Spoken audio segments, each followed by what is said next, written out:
আলহামদুলিল্লাহি ওয়াকাফা ওয়াসালামুন আলা ইবাদিহিল্লাযীনা ইসতাফা আম্মা বা'দ। সুপ্রিয় দর্শক শ্রোতা, আসসালামু আলাইকুম ওয়া রাহমাতুল্লাহি ওয়া বারাকাতুহু।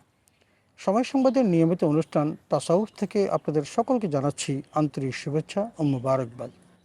সুপ্রিয় শ্রোতা, আজ আমরা আলোচনা করব পরিবেশ দূষণমুক্ত রাখতে ইসলামের শিক্ষা।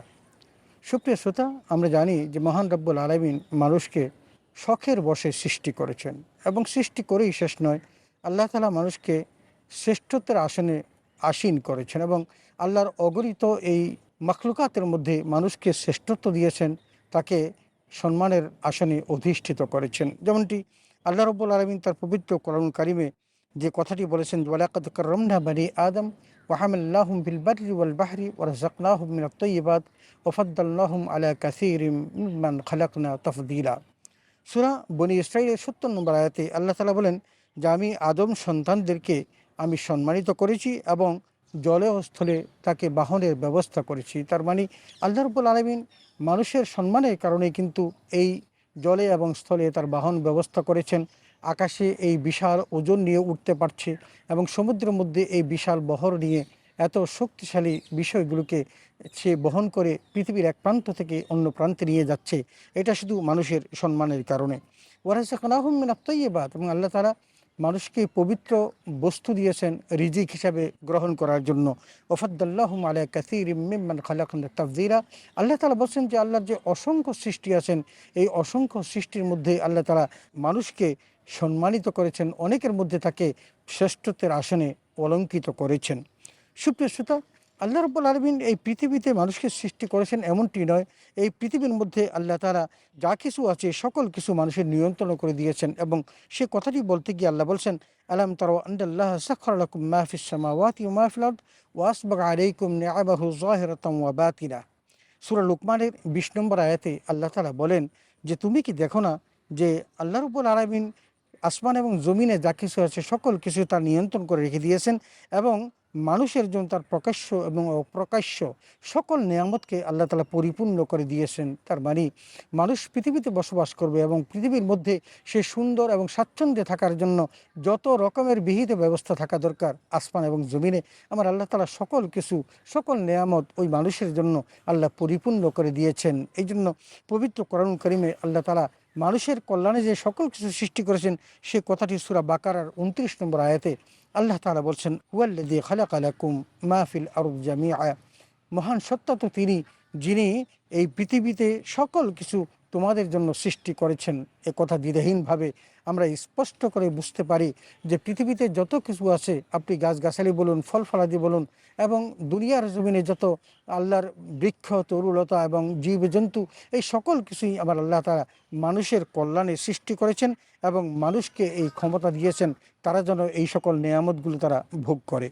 আমরা দেখি যে আল্লাহ তাআলা সূরা ইয়াসিনের ৩৩ নম্বর আয়াতে বলেছেন, ওয়া আয়াতুল লাহুমুল আরদুল মাইতা ইয়াহইয়াইনাহা ওয়া আখরাজনা মিনহা হাব্বান ফামিনহু ইয়াকুলুন। আল্লাহ তাআলা তার যে খাদ্যের ব্যবস্থা করেছেন সে কথাগুলো বলতে গিয়ে বলছেন যে তোমাদের জন্য এই মৃত জমিনটা হলো একটা নিদর্শন। তার মানে তোমরা মৃত জমিন দেখছো, কিন্তু ফাহইয়াইনাহা, আর আমি আল্লাহ তাআলা সেই মৃত জমিনের মধ্যে আমি ফসল ফলানোর ব্যবস্থা করে দিচ্ছি। ওয়া আখরাজনা মিনহা হাব্বান, এবং সেখান থেকে ফসল ফলাদি উৎপন্ন হচ্ছে, বিভিন্ন রকমের খাদ্য দ্রব্য উৎপন্ন হচ্ছে।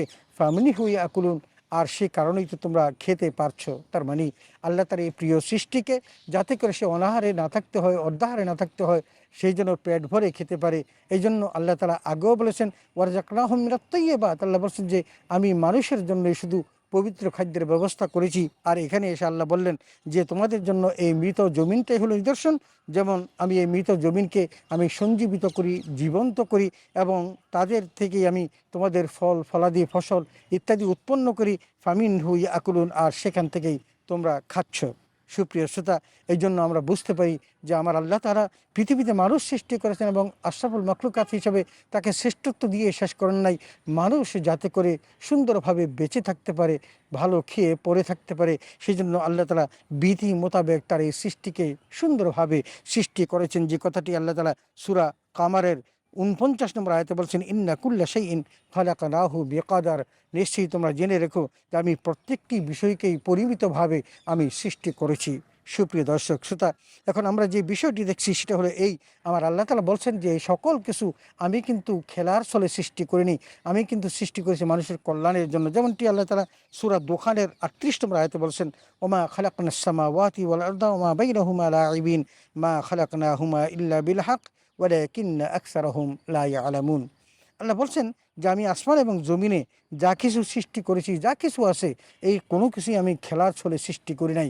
আমি এর সৃষ্টির পিছনে যে রহস্য ছিল সেটা আমি প্রত্যেককে বুঝতে দিয়েছি, এবং মা খালাকনাহুমা ইল্লা বিল হক, এবং এই যে সৃষ্টি করেছি এটাই যে সঠিক সৃষ্টি, এই কথাটি আমি মানুষকে বোঝার ব্যবস্থা করে দিয়েছি।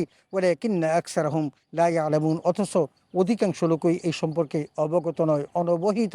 আল্লাহ তাআলা বলছেন যে আমি যে মানুষের কল্যাণে এই সকল কিছু সৃষ্টি করলাম, কিন্তু মানুষ এই সকল বিষয় সম্পর্কে তারা অবহিত নয়, তারা বুঝতে চায় না যে মহান রবের কি পরিমাণ কৃপা তাদের জন্য আছে, এবং মহান রব্বুল আলামিন তাদেরকে কতটা ভালোবেসে এই জগতের সব কিছু আল্লাহ তাআলা সৃষ্টি করে রেখে দিয়েছেন। এই জন্য আল্লাহ তাআলা বলছেন এগুলোর মধ্যে যখন বিপর্যয় সৃষ্টি হয়, তখন মহান রব্বুল আলামিনের পক্ষ থেকে তোমাদের উপর আযাব ও গজব নেমে আসে। সে কথাটি আল্লাহ সূরা রোমের 41 নম্বর আয়াতে বলছেন, জাহারাল ফাসাদু ফিল বাররি ওয়াল বাহরি বিমা কাসাবাত আইদিন নাস, জলে স্থলে যা কিছু বিরাজ হচ্ছে, যা কিছু ঘটছে, এই বিপর্যয়গুলো তোমাদের প্রত্যেকের হাতের কামাই। এই জন্য আল্লাহ তাআলা আমাদের জন্য যেই করুণা রেখে দিয়েছেন এবং যেই সমস্ত বিহিত ব্যবস্থা রেখে দিয়েছেন, পরিবেশকে সুন্দর রাখার জন্য যতগুলো এনভায়রনমেন্ট রেখে দিয়েছেন, আমরা যেন সেগুলোকে সঠিকভাবে কাজে লাগাই।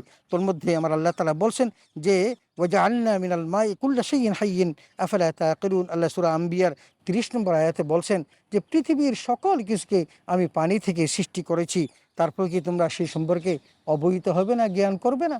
আল্লাহ রাব্বুল আলামিন আমাদেরকে পানি থেকে, তথা আমরা বাবা এবং মায়ের দুজনের সংমিশ্রণে যে নাপাক পানিটি ছিল সেখান থেকে কিন্তু আমাদের সৃষ্টি। শুধু তাই না, আল্লাহ তাআলা পৃথিবীর সমস্ত প্রাণীকুলকেই এই পানি থেকে সৃষ্টি করেছেন। এই পানি মহান আল্লাহ রাব্বুল আলামিনের একটা বিশেষ দান, পানির অপর নাম জীবন। এই জন্য পানি আমাদের সংরক্ষণ করতে হবে। রাসূল আকরাম সাল্লাল্লাহু আলাইহি ওয়াসাল্লাম আমাদেরকে বলেছেন যে কেউ যদি একদম স্রোত পানির মধ্যেও যদি সে থাকে, তবুও যেন সে পানির অপচয় না করে। রাসূল আকরাম সাল্লাল্লাহু আলাইহি ওয়াসাল্লাম সাবধান বাণী উচ্চারণ করেছেন। অতএব আমরা আমাদের পানিকে সংরক্ষণ করব। 2 নম্বর, পাহাড়গুলোকে আল্লাহ তাআলা পেরেক রূপে আমাদের, যাতে করে আমাদের নিয়ে হেলে পড়তে না পারে, এই সুন্দর পৃথিবীটাকে সৃষ্টি করার পর আল্লাহ তাআলা পাহাড় দিয়ে পেরেক করে দিয়েছেন। আল্লাহ তাআলা সেই কথাটি বলছেন সূরা আম্বিয়ার 31 নম্বর আয়াতে বলছেন, ওয়াজআলনা ফিল আরদি রাওয়াসিয়া আন তামিদা বিহিম। আল্লাহ তাআলা বলছেন যে আমি তোমাদেরকে এই যে জমিন সৃষ্টি করেছি, এবং সেই জমিনের মধ্যে আমি পাহাড় সৃষ্টি করে এমনভাবে এটাকে আমি আটকিয়ে দিয়েছি যাতে করে মানুষদেরকে নিয়ে এই পাহাড় হেরে পড়তে না পারে। সুপ্রিয় দর্শক শ্রোতা, আল্লাহ তাআলা গাছ সৃষ্টি করেছেন। আল্লাহ বলছেন আল্লাযী জাআলা লাকুম মিনাশ শাজারিল আখদারি নারান ফাইযা আনতুম মিনহু তুকিদুন। সূরা ইয়াসিনের এই 80 নম্বর আয়াতে আমার আল্লাহ তাআলা বলেন যে আল্লাহ তো সেই সত্তা যিনি তোমাদের জন্য সবুজ বৃক্ষ, তিনি ওখান থেকে সবুজ বৃক্ষ থেকে তোমাদের জন্য আগুনের ব্যবস্থা করেছেন, এবং আল্লাহ তাআলা বলেছেন ফাইযা আনতুম মিনহু তুকিদুন, আর সেই কারণে তোমরা আগুন প্রজ্বলিত করতে পারছো। সুপ্রিয় শ্রোতা, আমার আল্লাহ তাআলা এই যে বিশেষ দান আমাদেরকে দিয়েছেন, আমরা পরিবেশকে সুন্দর রাখবো, আমরা পাহাড়গুলোকে আমরা কাটবো না, এবং পাহাড়গুলোর ক্ষতি যেন না হয় সেই ব্যবস্থা করব। আমরা কি একবারও ভেবে দেখেছি এই পাহাড় যদি কেটে খান খান করে দেওয়া হয়, তাহলে এই পাহাড়ের কারণে যে আল্লাহ তাআলা পৃথিবীটাকে একদম স্থির করে রেখে দিয়েছেন, হয়তো এক সময় পাহাড় ধসে পড়তে পারে এবং তার কারণে মানুষের বিপর্যয় ঘটতে পারে। এই জন্য আমরা এই পাহাড়গুলো কাটা থেকে আমরা নিজেদেরকে বিরত রাখবো, এবং গাছ কাটা থেকেও আমরা নিজেদেরকে বিরত রাখবো। একটা জিনিস মনে রাখবো, গাছ কিন্তু অক্সিজেনের ফ্যাক্টরি। আমরা একটি জিনিস যদি মনে রাখি যে গাছ যে খাদ্য আমাদেরকে দিচ্ছে, অক্সিজেন দিচ্ছে, সেই বিশুদ্ধ অক্সিজেন দিয়েই কিন্তু আমরা আমাদের জীবনটাকে গঠন করছি। আর আমরা যে কার্বন ডাই অক্সাইড নামক বিষাক্ত গ্যাস ছেড়ে দিচ্ছি, সেটা কিন্তু গাছ গ্রহণ করছে। মহান রব্বুল আলামিনের এই যে করুণা, এই যে কম্বিনেশন, আমাদের বিষাক্ত গ্যাস গাছ গ্রহণ করছে, আর গাছের নির্মল স্বচ্ছ অক্সিজেন আমরা গ্রহণ করছি। আমরা কোনোভাবেই যেন আমরা এই পরিবেশকে এগুলো নষ্ট করার মধ্য দিয়ে বিপর্যয় না করি। আমরা বিপর্যয় রোধ করার জন্য আমরা পানি, বাতাস, আগুন, পাহাড় এবং এই সমস্ত গাছগাছালি সংরক্ষণ করি। আল্লাহ তাআলা আমাদের সকলকে এই আলোচনাটি বুঝার এবং তদনুযায়ী আমল করার তৌফিক দান করুন। আমিন। ওয়া আখিরু দাওয়ানা আলহামদুলিল্লাহি রাব্বিল আলামিন। আসসালামু আলাইকুম ওয়া রাহমাতুল্লাহি ওয়া বারাকাতুহু।